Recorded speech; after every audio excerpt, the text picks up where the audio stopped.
ಭಾಷೆಯನ್ನ ಪ್ರಯೋಗ ಮಾಡಿ ನಮ್ಮ ಜನ ತಲೆ ತಗ್ಗಿಸುವಂಥ ರೀತಿಯ ಒಂದು ವರ್ತನೆಯನ್ನು ಮಾಡಿದ್ದಾರೆ.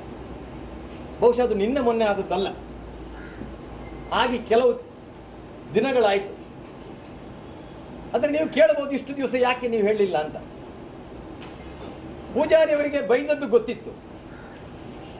ನಾವು ಪೂಜಾರಿಯವರ ಏನು ಹೇಗೆ ಹೇಳುವುದು ಅಂತ, ಯಾಕಂತ ಹೇಳಿದ್ರೆ ಎಂಥ ಭಾಷೆ ಅಂತ ಹೇಳಿದರೆ ನಿಮಗೆ ಕೂಡ ಆ ಭಾಷೆಯನ್ನು ಪ್ರಯೋಗ ಮಾಡಲಿಕ್ಕೆ ಆಗುವುದಿಲ್ಲ. ನಾನು ನಿಮ್ಮ ಮುಂದೆ ಹೇಗೆ ಹೇಳೋದು ಅಂತ ನಾನೀಗ ನನ್ನ ಒಳಗೆ ತಡ್ಕಾಡ್ತಾ ಇದ್ದೇನೆ. ನಾನೀಗ ಅದನ್ನು ಯಾವ ಭಾಷೆಯಲ್ಲಿ ನಾನು ಹೇಳೋದು ಅಂತ.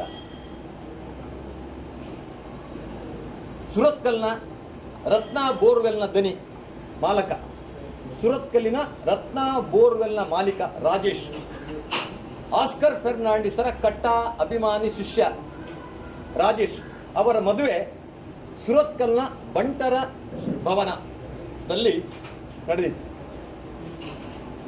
ರಾತ್ರಿ ಸುಮಾರು 9:30 ಗಂಟೆ. ಈ 9:30 ಗಂಟೆಗೆ ಉಸ್ತುವಾರಿ ಸಚಿವರು ಅವರ ಬೆಂಬಲಿಗರೊಂದಿಗೆ ಆ ಮದುವೆಗೆ ಬಂದಿದ್ದರು.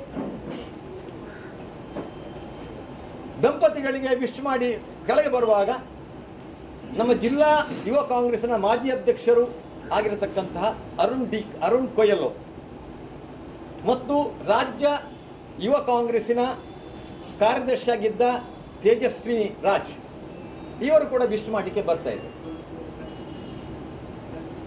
ನನಗೆ ನಂಬರ್ ಕೊಡ್ತೇನೆ, ಅಷ್ಟು ನೀವು ಮಾತಾಡ್ಬೋದು ಅವರ ಹತ್ರ.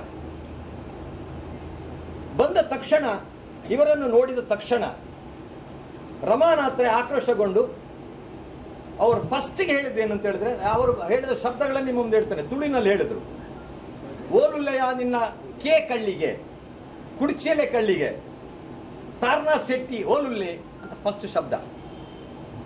ಇವರು ಮಾತಾಡಲಿಲ್ಲ. ಎರಡನೇ ಶಬ್ದ, ಆಯ ರಂಡ್ಯಾಮಗೆ ನಾಯಿ ಸುಳಾಯಮಗೆ ಜನಾರ್ದನ್ ಪೂಜಾರಿ ಓಲುಲ್ಲೆ. ಕನ್ನಡದಲ್ಲಿ ನೀವೇ ತರ್ಜುಮೆ ಮಾಡಿ. ನನಗೆ ಇದು ಹೇಳಲಿಕ್ಕೆ ಆ್ಯಕ್ಚುಲಿ ನನ್ನ ಗಂಟಲು ಕಟ್ತಾ ಇದೆ. ಪೂಜಾರಿ ಅಂತವರಿಗೆ ಈ ಮಾತು ಹೇಳಬಾರ್ದಿತ್ತು.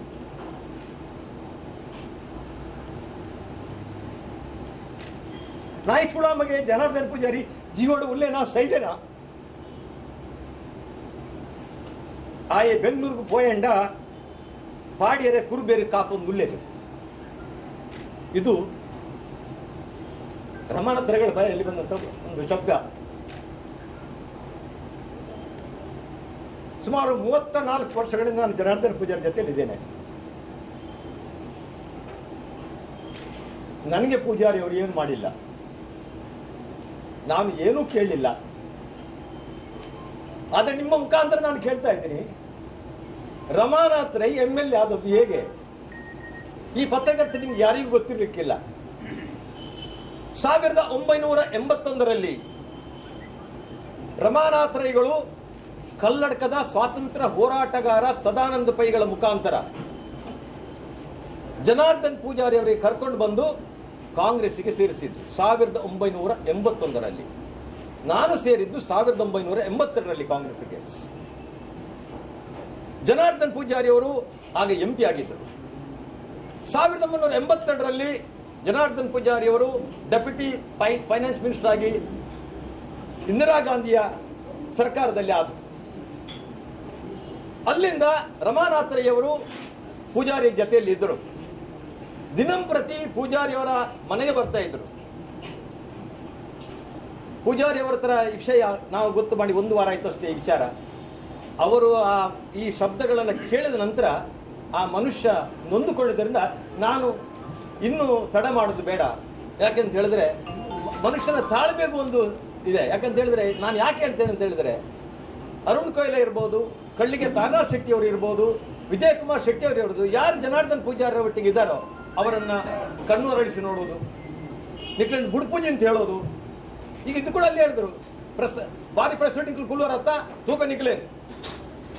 ನೀವು ಕೇಳಿ, ನಾನು ಹೇಳ್ತಿರೋದನ್ನ ಅರುಣ್ ಕೊಯ್ಲೆ ಹತ್ರ ನೀವು ಕೇಳಿ, ಅವ್ರು ಹೇಳ್ತಾರೆ. ಅವರು ಕೂಡ ಭಯಂಕರ ನೋವಾಗಿದೆ ಅವರಿಗೆ. ಆಗ ಜನಾರ್ದನ್ ಪೂಜಾರಿ ಅವರ ತಾಯಿ, ಇವರು ಬರೆದು ಕಾಲಿಡಿಯುವುದು, ಜನಾರ್ದನ್ ಪೂಜಾರಿ ಅವರದು ಅಡ್ಡ ಬೀಳುವುದು. ಆಗ ತಾಯಿ ಹೇಳ್ತಿದ್ರಂತೆ ಪೂಜಾರಿ ಅವರದು, ದಾಯ ಮರ ನಿನ್ನ ಕಾರ ಮುದಿಯಲ್ಲಿಗೆ ಬರೋದು ದಿನೋಲ ಬರ್ತೆ ಹಾಗೆ ದಾದಾನ ಒಂದು ಮಲ್ಪಲ ಅಂತ ತಾಯಿ ಹೇಳಿ. 85ರಲ್ಲಿ ಜನಾರ್ದನ್ ಪೂಜಾರಿ ಅವರು ರಮಾನಾಥರಿಗೆ ಟಿಕೆಟ್ ಕೊಟ್ಟದ್ದು. ಆಸ್ಕರ್ ಫೆರ್ನಾಂಡಿಸು ಅಲ್ಲ, ವೀರಪ್ಪ ಮೊಯ್ಲಿಯೂ ಅಲ್ಲ. ಯಾಕಂದ್ರೆ ನಾನು ಇದ್ದೇನೆ.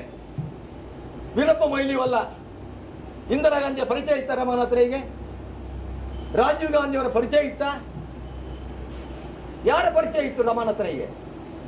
ಸೇರಿದ್ದು ಕಾಂಗ್ರೆಸ್ 1981. ಅದಕ್ಕೆ ಮೊದಲು ನಾನು ಬೇರೆ ಪಕ್ಷದಲ್ಲಿ ಜನತಾ ಪಾರ್ಟಿಯಲ್ಲಿದ್ದಾಗ ಬಿಜೆಪಿಯಲ್ಲಿದ್ದೆ. ನಮ್ಮೊಟ್ಟಿಗೆ ಇದ್ರು ಅವರು ರಮಾನಾಥ್ ರೈ, ಇಲ್ಲ ಅಂತ ಹೇಳಿ. ಈ ಕೊಡಿಯಾಲ್ ಬೈಲಿನಿಂದ ರಮಾನಾಥ್ ರೈಗೆ ಕಚ್ಚೆ ಕಟ್ಟಿ, ಮುಂಡಾಸ್ ಕಟ್ಟಿ, ನೇಗಿಲು ಕೊಟ್ಟು ನಾವು ಮೆರವಣಿಗೆ ಮಾಡಿದವರು ನಾವು. ಅಂತ ಮನುಷ್ಯನಿಗೆ ಕಾಂಗ್ರೆಸ್ನಲ್ಲಿ ಟಿಕೆಟ್ ಸಿಕ್ಕಿತ್ತು 1985. ಜನಾರ್ದನ್ ಪೂಜಾರಿ ಅವರು ಕೊಟ್ಟದ್ದು. ಇವತ್ತು ರಮಾನಾಥ್ ರೈ ಮಂತ್ರಿ ಆಗಿದ್ದರೆ, MLA ಆಗಿ ಅಧಿಕಾರ ದುಡ್ಡು ಮಾಡಿದ್ರೆ ಅದಕ್ಕೆ ಜನಾರ್ದನ್ ಪೂಜಾರಿಯವರ ಕೊಡುಗೆ. ಇಂಥ ಒಬ್ಬ ಮನುಷ್ಯನಿಗೆ, ಜನಾರ್ದನ್ ಪೂಜಾರಿ ಅಂತ ಮನುಷ್ಯನಿಗೆ ಏನು ಕೊಟ್ಟರು ರಮಾನಾಥ್ ರೈಗಳು? ರಂಡೆ ಮಗ ಅಂತ ಹೇಳ್ದ, ನಾಯಿ ಸೂಳೆ ಮಗ ಅಂತ ಹೇಳುದ? ಏನಿದೆ ಅರ್ಥ? ರಮಾನಾಥ್ ರೈಯ ಬಾಯಲ್ಲಿ ಈ ಮಾತ. ಹಿರಿಯರೊಂದು ಮಾತು ಹೇಳ್ತಾರೆ, ಬೆಳ್ಳುಳ್ಳಿ ತಿಂದವನ ಬಾಯಲ್ಲಿ ಏಲಕ್ಕಿಯ ಪರಿಮಳ ಯಾವತ್ತೂ ಬರುವುದಿಲ್ಲ ಅಂತ. ಬಸವಣ್ಣನವರು ಹೇಳಿದ್ರು, ಮಾತು ಮುತ್ತಿನ ಹಾರದಂತಿರಬೇಕು ಅಂತ. ಆದರೆ ಉಸ್ತುವಾರಿ ಸಚಿವರ ಬಾಯಲ್ಲಿ ಯಾವ ಮುತ್ತು ಉದುರಿತು ಹೇಳಿ? ನೀವು ಪತ್ರಕರ್ತರಂತ ನಾನು ಕೇಳ್ತಾ ಇದ್ದೀನಿ. ಯಾವ ಉದ್ದೇಶ? ರಮಾನಾಥ್ ರೈಯನ್ನು ಎಂದಾದರೂ ನಿಮ್ಮ ಮುಂದೆ ಆಗಲಿ ಅಥವಾ ಬೇರೆ ಎಲ್ಲೇ ಆದರೂ ಜನಾರ್ದನ್ ಪೂಜಾರಿ ಅವರು ರಮಾನಾಥ್ ರೈಯ ಬಗ್ಗೆ ಮಾತಾಡಿದ್ದಾರೆ? ಅವರು ಸಿದ್ದರಾಮಯ್ಯರನ್ನು ಟೀಕಿಸಿರಬಹುದು. ಅವರು ಟೀಕಿಸಿದ್ದು ಹೇಳ್ತಾರೆ, ನಾನು ಟೀಕಿಸಿದ್ದು ಕಾಂಗ್ರೆಸ್ ಪಕ್ಷ ಕಟ್ಟುವುದಕ್ಕಾಗೋಸ್ಕರ, ಬೇರೆ ಯಾವುದಕ್ಕೂ ನಾನು ಟೀಕಿಸಿಲ್ಲ. ವೈಯಕ್ತಿಕವಾಗಿ ಸಿದ್ದರಾಮಯ್ಯನಲ್ಲಿ ನನಗೆ ಯಾವುದೇ ಇಲ್ಲ. ಆದರೆ ರಮಾನಾಥ್ ರೈ ಅವರು ಕುರುಬರು ನೋಡ್ತಾರೆ. ಕುಮಾರಸ್ವಾಮಿ ಅವರು ಮಾತಾಡ್ತಾರಲ್ಲ ಸಿದ್ದರಾಮಯ್ಯನಿಗೆ, ಯಾಕೆ ಹೇಳೋದಿಲ್ಲ ಕುರುಬರು ನೋಡ್ತಾರೆ ಅಂತ? ಯಡಿಯೂರಪ್ಪನವರು ಮಾತಾಡ್ತಾರೆ, ಸಿದ್ದರಾಮಯ್ಯನಿಗೆ ಟೀಕೆ ಮಾಡ್ತಾರೆ, ಏಕವಚನದಲ್ಲಿ ಮಾತಾಡ್ತಾರೆ. ಜನಾರ್ದನ್ ಪೂಜಾರಿ ತಪ್ಪಿಯೂ ಕೂಡ ಏಕವಚನದಲ್ಲಿ ಯಾರಿಗೂ ಮಾತಾಡಿಲ್ಲ ಇಷ್ಟರವರೆಗೆ.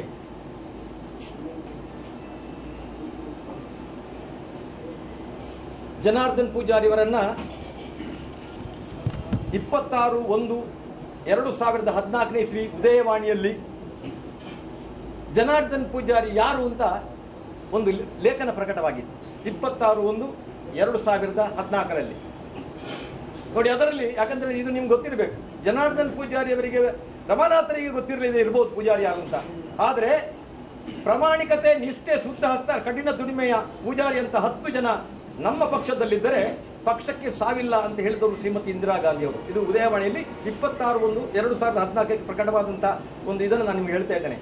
ಪೂಜಾರಿ ಅಂದರೆ ಬಡವರ ಪೂಜಾರಿ, ಯಾವುದೇ ಆಮಿಷಗಳಿಂದ ಖರೀದಿಸಲಾಗದ ಓರ್ವ ರಾಜಕಾರಣಿ ದೇಶದಲ್ಲಿದ್ದರೆ ಅದು ಜನಾರ್ದನ್ ಪೂಜಾರಿ. ರಾಜೀವ್ ಗಾಂಧಿ ಅವರು ಹೇಳಿದರು. ಇಂದಿನ ರಾಜಕೀಯದಲ್ಲಿ ಲಾಲ್ ಬಹದ್ದೂರ್ ಶಾಸ್ತ್ರಿ ಅಂತ ಒಬ್ಬ ವ್ಯಕ್ತಿಯನ್ನ ಕಾಣಬಯಸುವುದಾದರೆ ಅದು ಜನಾರ್ದನ್ ಪೂಜಾರಿ ಅವರಲ್ಲಿ ಮಾತ್ರ ಅಂತ ಹೇಳಿದರು ಮಾಜಿ ಪ್ರಧಾನಿ VP ಸಿಂಗ್ ರವರು.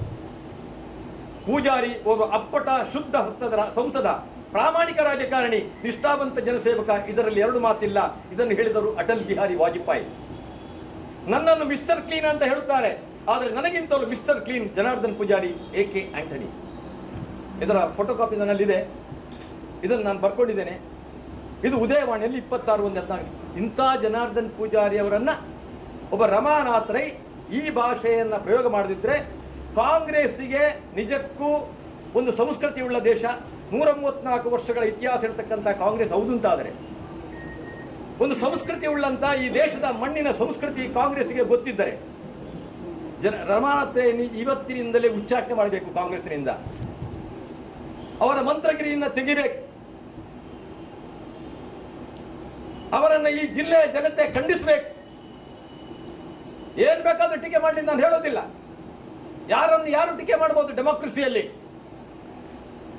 ಆದರೆ ಈ ರೀತಿಯ ಭಾಷೆಯನ್ನ ಉಸ್ತುವಾರಿ ಸಚಿವರು ಇಂಥ ಒಂದು ಕೀಳು ಭಾಷೆಯಲ್ಲಿ, ಅದು ಕೂಡ ಪಬ್ಲಿಕ್ ಪ್ಲೇಸ್ನಲ್ಲಿ ಮಾತನಾಡುವುದಿದ್ರೆ ನಮ್ಮ ಜಿಲ್ಲೆಯ ಮಾನ ಮರ್ಯಾದೆ ಎಲ್ಲಿ ಹೋಯ್ತು? ನಮ್ಮ ಜಿಲ್ಲೆಯ ಆ ಜನ ಶಾಸಕ ಅಂದ್ರೆ ಬಂಡವಾಳ ಶಾಸಕ. ನಾನು ರಮಾನಾಥ್ ರೈ ಒಂದೇ ಕ್ಷೇತ್ರದವರು. ಅಂತರಂಗದ ರಮಾನಾಥ್ ರೈ ಬೇರೆ, ಬಹಿರಂಗದ ರಮಾನಾಥ್ ರೈ ಬೇರೆ. ಕೋಣೆಯ ಒಳಗೆ ಮಾತನಾಡುವ ರಮಾನಾಥ್ ರೈ ಬೇರೆ, ಕೋಣೆಯ ಹೊರಗೆ ಬಂದು ಮಾತನಾಡುವ ರಮಾನಾಥ್ ರೈ ಬೇರೆ. ಇದು ನನಗೆ ಮಾತ್ರ ಗೊತ್ತಿದೆ. ಯಾಕೆ ಇದನ್ನು ಈ ಬಾರಿ ಇಲ್ಲಿ ಇವತ್ತು ನಿಮ್ಮ ಕಳಿತು ಅಂತ ಹೇಳಿದ್ರೆ, ರಮಾನಾಥರ 24 ಕ್ಯಾರೆಟ್ನ ಅಂತ ಹೇಳ್ತಾ ಇದ್ದಾರೆ ಕಾಂಗ್ರೆಸ್ ಬೆಂಬಲಿಗರು, ಅವನ ಬೆಂಬಲಿಗರು. ರಮಾನಾಥರ 24 ಕ್ಯಾರೆಟಿನ ಬಂಗಾರ, ಈಗ ಇದು 24 ಕ್ಯಾರೆಟೋ ಅಲ್ಲ 0 ಕ್ಯಾರೆಟೋ ನೀವು ತೀರ್ಮಾನ ಮಾಡಬೇಕು. ರಮಾನಾಥರ ಈ ಬುದ್ಧನ ಅನುಯಾಯಿ ಅಲ್ಲ, ಅಹಿಂಸಾವಾದಿ ಅಲ್ಲ. ರಮಾನಾಥ ಈ ಮಹಾವೀರನ ತ್ಯಾಗದ ಸಂಕೇತಕ್ಕೆ ಇರುವಂತಹ ವ್ಯಕ್ತಿ ಅಲ್ಲ, ನೆನ್ಪಿಟ್ಕೊಳ್ಳಿ. ನಾನು ಎಲ್ಲರನ್ನು ಪ್ರೀತಿಸ್ತೇನೆ ಅಂತ ಹೇಳ್ತಾನೆ. ಯೇಸು ಕ್ರಿಸ್ತರು ಅದನ್ನು ಹೇಳಿದ್ರು, ಲವ್ ಇಸ್ ಗಾಡ್. ರಮಾನಾಥ್ರೆ ಯಾವತ್ತೂ ಕೂಡ ಹೃದಯದಿಂದ ಯಾರನ್ನು ಪ್ರೀತಿಸುವುದಿಲ್ಲ. ಪ್ರೀತಿಸುತ್ತಿದ್ರೆ ಈ ಮಾತು ಹೇಳಲಿಕ್ಕೆ ಸಾಧ್ಯನೇ ಇಲ್ಲ. ಸಹೋದರತೆ ಸಂಕೇತವಾಗಿರುವಂತಹ ಪೈಗಂಬರ್ ಅವರ ಅನುಯಾಯದಾಗಿದ್ದಾರೆ ಇವರು, ಅದೂ ಇಲ್ಲ. ಇವರು ಯಾರ ಸಂಕೇತ? ನಿಮ್ಮ ಹತ್ರ ನಾನು ಕೇಳ್ತಾ ಇದ್ದೇನೆ. ಯಾಕಂತ ಹೇಳಿದ್ರೆ ನನಗೆ ಬೇರೆ ಯಾವುದೇ ದಾರಿ ಕಾಣಲಿಲ್ಲ ಈ ರಮಾನಾಥರ ಬಗ್ಗೆ ಜನರಿಗೆ ತಿಳಿಸಬೇಕು ಅಂತ. ನೀವು ಹೇಳ್ಬೋದು, ಜರಾಸಂಧನನ್ನ ಕೊಲ್ಲಿಕ್ಕೆ ಕೃಷ್ಣ ಜರಾಸಂಧ 100 ಶಬ್ದಗಳನ್ನು ಅಂದರೆ 100 ಬಾರಿ ಬೈಬೇಕಾಯ್ತು ಕೃಷ್ಣ ಅದನ್ನು ಆಗ್ಬೇಕಾದ್ರೆ. ನಾವು ಹೀಗೆ ಕಾದೆವು. ಈ ಆಧುನಿಕ ಜರಾಸಂಧ ಇನ್ನೂ ಇದ್ರೆ ಖಂಡಿತ ನಮ್ಮ ಜಿಲ್ಲೆ ಉಳಿಯುವುದಿಲ್ಲ. ಸಾಮರಸ್ಯದ ಜಿಲ್ಲೆ ಆಗಬೇಕು ಅಂತ ಹೇಳ್ತಾರೆ. ನಿನ್ನೆ ನಾನು ಕೂಡ ಪತ್ರಿಕೆಯಲ್ಲಿದ್ದೆ, ನಾನು ಸಾಮರಸ್ಯದ ಜಿಲ್ಲೆಯನ್ನು ಕಾಣಲಿಕ್ಕೆ ಬಯಸ್ತೇನೆ. ನನಗೆ ಯಾರಲ್ಲೂ ದ್ವೇಷ ಇಲ್ಲ, ನನಗೆ ಯಾರಲ್ಲೂ ವಿರುದ್ಧ ಯಾರಿಲ್ಲ, ನಾನು ಯಾರ ವಿರುದ್ಧವೂ ಇಲ್ಲ, ಯಾರ ದ್ವೇಷವೂ ನನಗಿಲ್ಲ, ನಾನು ಎಲ್ಲರನ್ನೂ ಪ್ರೀತಿಸ್ತೀನಿ ಅಂತ. ಇದು ಯಾವ ಪ್ರೀತಿ ಅಂತ ನನ್ನ ಪ್ರಶ್ನೆ. ನಿಮ್ಮ ಹತ್ರ ಕೇಳ್ತಾ ಇದ್ದೇನೆ, ಪೂಜಾರಿಯವರಿಗೆ ಈ ಶಬ್ದದಲ್ಲಿ ಬೈದದ್ದು ಯಾವ ಪ್ರೀತಿಯಿಂದ? ಈ ರೀತಿಯ ಅವ್ಯಾಚ್ಯ ಶಬ್ದಗಳನ್ನು ಉಪಯೋಗ ಮಾಡಿ ಹೇಳಿದ್ದು ಯಾವ ಇದರಿಂದ? ಇದು ನನಗೆ ಬೇಕಾಗಿದೆ. ಜನಾರ್ದನ್ ಪೂಜಾರಿ ಅವರ ಬಗ್ಗೆ ಮಾತಾಡಿದ್ರು. ಇದು ಪ್ರೀತಿಸುವ ಮನಸ್ಸ? ಇದು ಸಾಮರಸ್ಯದ ಮನಸ್ಸ? ಇದು ದೇಶವಿಲ್ಲದ ಮನಸ್ಸ? ಇದು ನನಗೆ ಆಗಬೇಕಾದ್ದು. ಇನ್ನೊಂದು, ಕಳ್ಳಿಗೆ ತಾರನಾಥ್ ಶೆಟ್ಟಿ ಅವರಿಗೆ ಹೇಳಿದ್ರು. ಇದು ನಾನು ಹೇಳ್ಬೇಕು. ಯಾಕೆ? ಕಳ್ಳಿಗೆ ತಾರನಾಥ್ ಶೆಟ್ಟಿ ಒಬ್ಬ ವಕೀಲರು, ಒಳ್ಳೆಯ ಮನತನದವರು.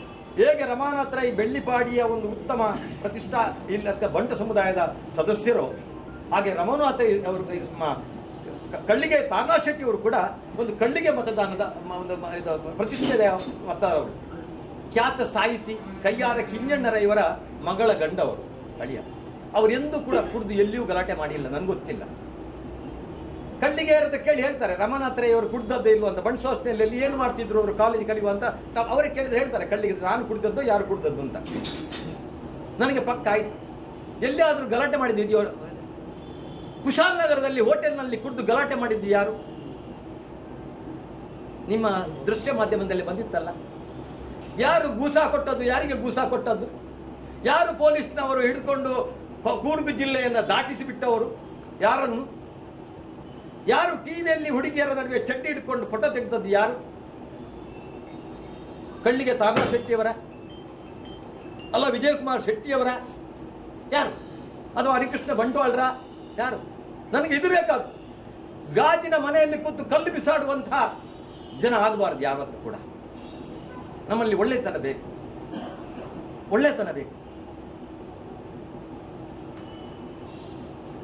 ಇಲ್ಲಿ ಟ್ರಾನ್ಸ್ಫರ್ ಮಾಡ್ತಾ ಇದ್ದಾರೆ. ಈಗ ಇಲ್ಲಿ ಸಾಮರಸ್ಯ ಇಲ್ಲ, ಅದು ಇಲ್ಲ, ಗಡ್ಡ ಎಷ್ಟು ಯಾಕೆ ಅವರನ್ನು ಮಾಡೋದಲ್ಲ, ಇವರನ್ನು ಟ್ರಾನ್ಸ್ಫರ್ ಮಾಡಿ ಇವರನ್ನು ಬದಲು ಮಾಡಬೇಕು. ರಮಾನಾಥರನ್ನು ಬದಲು ಮಾಡಿದ್ರೆ ಇಲ್ಲಿ ಅದು ಹಿಂದೂ ಮುಸ್ಲಿಂ ಗಲಾಟೆ ಆಗುವುದಿಲ್ಲ. ನಾನು ಇವತ್ತು ಹೇಳ್ತಾ ಇದ್ದೇನೆ, ತೆಗೆದು ನೋಡಿ. ಸಿದ್ದರಾಮಯ್ಯ ಹತ್ರ ಕೇಳ್ತಾ ಇದ್ದೇನೆ, ಇವರನ್ನು ಮೊದಲು ಮಂತ್ರಿ ಸ್ಥಾನ ತೆಗೆರಿ. ಈ ಹಿಂದೂ ಮುಸ್ಲಿಂ ಘರ್ಷಣೆ ಬೇಕು ಅಂತ ಇವರ ಹೃದಯದಲ್ಲಿದೆ. ಇವರ ಆಸ್ತಿ ಅದು, ಇವರ ಓಟಿನ ಕಂತೆ ಅದು. ಹಿಂದೂಗಳು ಮುಸ್ಲಿಂ ಯಾರಿಗೆ ಬೇಕು ಸ್ವಾಮಿ ಹಿಂದೂ ಮುಸ್ಲಿಂ ಗಲಾಟೆ? ನಿಮಗೆ ಬೇಕಾ? ಇಲ್ಲಿ ನೆರೆದವರ ಹತ್ರ ಕೇಳಿ, ಯಾವುದೇ ಒಬ್ಬ ಹಿಂದೂ ಹತ್ರ ಕೇಳಿ, ಯಾರು ಕೂಡ ಇದನ್ನು ಬಯಸುವುದಿಲ್ಲ, ಯಾವೊಬ್ಬ ಮುಸ್ಲಿಂ ಹೇಳುವುದಿಲ್ಲ. ನಾನು ನಾರಾಯಣ ಗುರುನ ಒಬ್ಬ ಅನುಯಾಯಿ. ನನ್ನ ಹೃದಯದಲ್ಲಿ ಇರುವುದು ಇಬ್ಬರೇ ಜನ, ನನ್ನ ರೋಲ್ ಮಾಡೆಲ್ ಇಬ್ಬರೇ ಜನ, ಸ್ವಾಮಿ ವಿವೇಕಾನಂದರು ಮತ್ತು ನಾರಾಯಣ ಗುರುಗಳು. ಅವರ ಹೇಳಿದ ಪ್ರತಿಯೊಂದು ಶಬ್ದಗಳು ಕೂಡ ನನ್ನ ಜೀವನದಲ್ಲಿ ನಾನು ಅನುಕರಣೆ ಮಾಡಿದ್ದೀನಿ. ನಾರಾಯಣ ಗುರು ಹೇಳ್ತಾರೆ, ನೀನೊಬ್ಬ ಒಳ್ಳೆಯ ಹಿಂದುವಾಗಿದ್ದರೆ, ಒಬ್ಬ ಹಿಂದುವಾಗಿ ಹುಟ್ಟಿದ್ರೆ ಒಳ್ಳೆಯ ಹಿಂದುವಾಗಿ ಬದುಕು. ನೀನು ಮುಸ್ಲಿಮನಾಗಿ ಹುಟ್ಟಿದ್ರೆ ಒಳ್ಳೆಯ ಮುಸ್ಲಿಮನಾಗಿ ಬದುಕು. ನೀನೊಬ್ಬ ಕ್ರೈಸ್ತನಾಗಿ ಹುಟ್ಟಿದ್ರೆ ಒಳ್ಳೆಯ ಕ್ರೈಸ್ತನಾಗಿ ಈ ದೇಶಕ್ಕೆ ಸಂಪತ್ತಾಗು, ಆಸ್ತಿ ಆಗು ಅಂತ ಹೇಳಿದವರು ನಾರಾಯಣ ಗುರುಗಳು. ಅದನ್ನು ನಾವು ಬಂದವರು. ನಮಗೆ ಹಿಂದೂ ಮುಸ್ಲಿಂ ಬೇಡ. ಸಾಮರಸ್ಯ ಯಾಕೆ ಕೆಡ್ತಾ ಇದೆ? 4 ವರ್ಷಗಳಾಯ್ತು ಇವರು ಮಂತ್ರಿಗಳಾಗಿ. ಒಂದು ದಿನವಾದರೂ ಇವರು ಶಾಂತಿಯ ಬಗ್ಗೆ ಸಾಮರಸ್ಯದ ಬಗ್ಗೆ ಎಲ್ಲಿಯಾದರೂ ಒಂದು ಮೀಟಿಂಗ್ ಮಾಡಿದ್ದಾರೆ ಕೇಳಿ, ಒಂದೇ ಒಂದು ಮೀಟಿಂಗ್ ಎಲ್ಲಿ ಮಾಡಿದ್ದಾರೆ ಇವರು?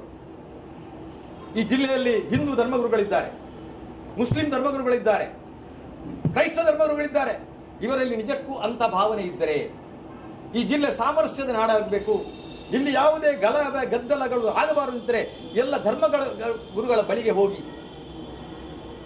ಇವತ್ತು ಸತ್ತವರ ಮನೆಗೆ ಹೋಗದ ಬದಲು ಅದಕ್ಕಿಂತ ಮೊದಲು ಧರ್ಮಗುರುಗಳನ್ನೆಲ್ಲ ಹೋಗಿ ಎಲ್ಲರನ್ನು ಭೇಟಿಯಾಗಿ ಎಲ್ಲರನ್ನ ಒಂದು ಕಡೆ ಇವತ್ತು ಬೇಜಾರದಲ್ಲಿ ಮಾಡ್ತಾ ಇದ್ದಾರೆ, ಎಲ್ಲರನ್ನು ಸೇರಿಸಿ ಅವರಿಗೆ ನೋಡಿ ನಮ್ಮ ಜಿಲ್ಲೆ ಶಾಂತವಾದ ಜಿಲ್ಲೆ ಆಗಬೇಕು, ಸಾಮರಸ್ಯ ಜಿಲ್ಲೆ ಆಗಬೇಕು, ಇದಕ್ಕೆ ನಾನು ಏನು ಮಾಡಬೇಕು ಅಂತ ಅವರಲ್ಲಿ ಆದರೂ ಕೇಳಬಹುದಿತ್ತಲ್ಲ ಧರ್ಮಗುರು. ಒಂದು ದಿವಸ ಆದರೂ ಧರ್ಮಗುರು ಮಾಡಿದರೆ ಓಟಿಗೋಸ್ಕರ ಇವರು ಧರ್ಮಗುರುಗಳಿಗೆ ಹೋಗ್ತಾ ಇದ್ದಾರೆ ಹೊರತು ಸಾಮರಸ್ಯಕ್ಕಾಗಿ ಇವರು ಧರ್ಮಗುರುಗಳ ಬಳಿಗೆ ಹೋಗಿದ್ದುಂಟ, ಇತಿಹಾಸ ಉಂಟಾ, ಚರಿತ್ರೆ ಉಂಟಾ ತಿಳಿತೀನಿ ನೋಡಿ.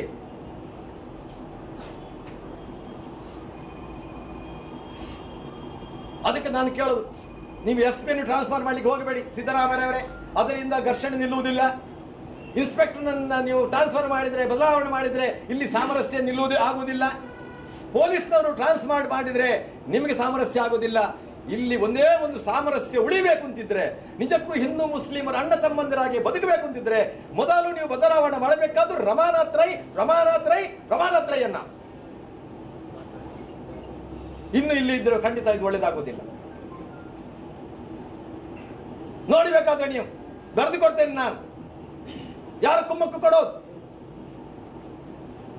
ನಮಗೆ ಯಾರು ಬೇಕು? ಎಂತ ಜಿಲ್ಲೆ ಬೇಕು ನಮಗೆ? ಎಂತ ರಾಜಕಾರಣಿಗಳು ಬೇಕು? ನಾನು ಜಿಲ್ಲೆಯ ಜನತರ ಕೇಳ್ತಾ ಇದ್ದೇನೆ, ಇಂಥ ರಾಜಕಾರಣಿಯನ್ನು ನಾವು ಬೆಳೆಸಬೇಕಾ? ಇಂಥ ರಾಜಕಾರಣಿಯನ್ನು ನಾವು ಉಳಿಸಬೇಕಾ? ಇಂಥ ರಾಜಕಾರಣಿಗಳಿಂದ ನಾವು ಓಟ್ ಹಾಕಬೇಕಾ? ಇಂಥ ರಾಜಕಾರಣಿಗಳನ್ನು MLA ಮಾಡಬೇಕಾ, ಮಂತ್ರಿ ಮಾಡಬೇಕಾ? ನಿಮ್ಮ ಮುಖಾಂತರ ನಾನು ಕೇಳ್ತಾ ಇದ್ದೇನೆ. ಈಗ